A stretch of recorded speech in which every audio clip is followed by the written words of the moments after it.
Y sobre estos resultados de conteo rápido, vamos a escuchar cuál es la posición del gobierno a través del vocero presidencial, que ya está en contacto con nosotros desde la ciudad de La Paz. Empezamos con lo que tenemos preparado para usted, porque según los datos de conteo rápido para la red Unitel, el MAS pelea por la alcaldía de Oruro, pero pierde en el resto de las ciudades capitales y el Alto. ¿Cómo se ven estos resultados preliminares desde la Casa Grande del Pueblo, vocero? Cuando uno analiza políticamente y cuando analiza también cómo se ha distribuido el poder, lo verdaderamente importante, Natalia, es ver dónde está asentado el poder político. Y el poder político en los hechos reales lo tienen las gobernaciones. Las gobernaciones son entidades territoriales mucho más grandes y más vastas que los municipios. En instantes analizamos gobernaciones, pero respecto a las alcaldías, ¿qué se dice desde la Casa Grande del Pueblo? Las alcaldías fundamentalmente se han comportado en la línea histórica de lo que ha venido sucediendo. El movimiento al socialismo no ha logrado ganar en los últimos 20 años la alcaldía, por ejemplo, de La Paz. Cochabamba se explica porque ha existido una sucesión de gobiernos considerados como poco favorables a lo que ha sido la ciudadanía, el desarrollo de la ciudad, la administración, con gestiones muy emparentadas con hechos de corrupción o de no transparencia, y eso, por supuesto, en el conjunto de todas las administraciones ha permitido que la población tenga añoranza de lo que fue una gestión ya de años atrás. Y Santa Cruz, por establecer solo la línea de la troncal, y Santa Cruz es una alcaldía históricamente del grupo Percy Fernández. En Santa Cruz hay una transferencia de poderes muy importante dentro de una sociedad que es bastante conservadora, y donde el movimiento al socialismo avanza progresivamente, pero todavía no con la cantidad o la fuerza necesaria como para poder tener la administración de la ciudad. Muy buenos días, Gabriel Oviedo lo saluda desde Santa Cruz. También tengo algunas consultas para hacerle, porque según estos mismos datos, el MAS ganó las gobernaciones de Oruro, de Potosí y de Cochabamba. Es probable que tenga que ir a una segunda vuelta en La Paz y deberá ir a segunda vuelta en Tarija, Chuquisaca y Pando. Ya ha perdido en Santa Cruz y Beni. ¿Eso quiere decir que está en la lucha por mantener las 6 gobernaciones del 2015? ¿Cómo evalúa este desempeño? ¿Cómo está usted, Gabriela? Buenos días. También un cordial saludo para toda la gente en Santa Cruz. Efectivamente, es como usted señala, hay que esperar los resultados finales, el cómputo final, porque esto es importante en el caso, por ejemplo, de La Paz y en el caso de Pando. Sí, hay que mirar esto de manera fundamental. En primer lugar, el movimiento al socialismo ocupa el primero o el segundo lugar en cada uno de los departamentos de todo el país. Eso configura una estructura político-partidaria siempre asociada a lo que significa el movimiento popular y social de una dimensión nacional. Y esto ratifica lo que ha sido la elección del 2020. En segundo lugar, ya tiene unas gobernaciones que ha logrado el primer lugar. Esperemos que en la ciudad de La Paz, en las próximas horas, sí se pueda consolidar esas 0,7 décimas que pueden permitir que Franklin Flores pase directamente como gobernador electo. Y hay algunas gobernaciones que son emblemáticas. Estamos hablando del departamento, por ejemplo, de Tarija, donde la diferencia es alrededor de 1.5% entre el primero y el candidato del movimiento al socialismo. Esta gobernación también es importante. Ya la gobernación del Beni no existen posibilidades de ir a una segunda vuelta. En Pando la diferencia es de 0,5%. También existen posibilidades reales de que se pueda ganar. Y en Chuquisaca sí hay una diferencia en algunas lecturas. En Cies Mori mucho menos, en Focaliza algo mayor en lo que son conteos rápidos, pero ahí se tiene la posibilidad también de disputar la segunda vuelta. Lo importante, Gabriela, es la cantidad de gobernaciones que se pueda tener, porque ahí, como le decía Natalia, ahí está establecido el poder político, la fuerza de un partido y las capacidades territoriales que tiene para lograr su debida estabilidad en lo que hace a la administración política de una gestión. Vocero, ¿cómo se ve a figuras de oposición como Luis Fernando Camacho en Santa Cruz, Manfred Reyes Villa en Cochabamba, Iván Arias en La Paz? ¿Puede haber un escenario parecido al de 2006 para ser exactos, con una oposición regional que estaba fortalecida? Hay algo que es importante señalar también en el análisis. Los grupos, el sector que se opone, si queremos decir así, u opositor al gobierno, está conformado por dos grupos.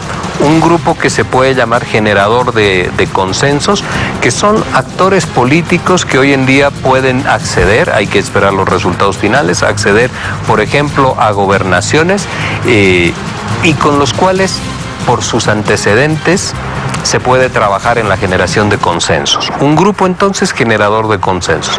Y hay otro grupo que por sus mismos antecedentes, por su acción política, se pueden clasificar o denominar como rupturistas. Rupturistas significa que no tienen un convencimiento pleno o una convicción absoluta de lo que son las formas democráticas, la institucionalidad, la secuencia constitucional, y que pueden irrumpir, si fuese el caso, que pueden quebrar el proceso institucional.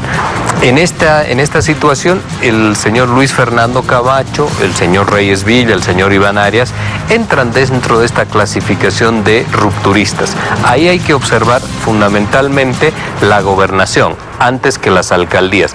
Las alcaldías son enclaves territoriales que se contrapesan con gobernaciones y con otros municipios que las rodean. En el caso de Santa Cruz, el señor Camacho sí tiene, en un voto identitario, tiene la gobernación, y la alcaldía mayor posiblemente estará en manos o bien del señor Áñez o de Johnny Fernández, no del movimiento al socialismo. Es decir, hay menos contrapesos en Santa Cruz y hay un discurso que es rupturista, siempre alegando el tema de federalismo, que tiene una connotación distinta de la que le quieren dar, centralismo y una narrativa discursiva de ofensiva permanente contra el gobierno y contra el movimiento al socialismo. Eso hace que haya que mirar y enfocarse con mucho detenimiento en lo que ocurre en Santa Cruz. Vocero, Eva Copa en El Alto, Ana Lucía Reis en Cobija, Damián Condori en Chuquisaca, Cristian Cámara en Trinidad y Regis Richter en Pando. Todos exmasistas que no encontraron su lugar en las candidaturas del MAS y que hoy le ganan elecciones o le dan duras peleas. ¿No se está escuchando a los dirigentes en el MAS al momento de elegir candidatos o los dirigentes del MAS están alejados de sus bases? Ahí, Gabriela, básicamente hay que transitar por un camino de reflexión interna, por supuesto, para poder realizar los análisis que corresponden en lo que son las lógicas internas de decisión o de elección de candidaturas en este caso. Como cualquier partido, pero básicamente como un partido grande, las dinámicas siempre son muy intensas y habrá que realizar reuniones de evaluación respecto de estos resultados y de lo que ha sucedido con estos ejemplos que usted también señala. También hay que decir que en cada uno de los nombres que usted anota, siempre las posibilidades de poder trabajar en construcción, en diálogo y en generación de consensos van a ser mayores, porque todas y cada una de las personas señaladas forman parte del movimiento popular en el país. Ello es importante porque siempre va a facilitar las cercanías para poder construir en municipios y en gobernaciones. Dificulta siempre más cuando el enfrentamiento político ideológico tiene una brecha mayor. En este caso, lo importante, por ejemplo, si señalemos a la señora Eva Copa, lo importante es que existe un mismo origen, que es el origen popular, el origen social de la señora Copa, con lo cual tiene mayores coincidencias o grandes coincidencias con las políticas y las maneras y las formas de priorizar y de decidir que tiene el gobierno nacional. Eso ayuda a la gobernabilidad. Vocero, el presidente Luis Arce Dijo que a veces se complica la tarea del gobernante al tratar de coordinar con las autoridades que no son de su partido. ¿Cómo queda el escenario de las autoridades en las ciudades capitales y con las gobernaciones y estos resultados preliminares? En algunos casos, y no son pocos, Natalia, donde los candidatas electas tuvieron una militancia intensa en el movimiento al socialismo. En esos casos se prevé que las formas de coordinación van a ser más rápidas, van a ser más fluidas. Esto es lo que debería suceder. Existen otros candidatos, como aquellos que señalamos del sector rupturista.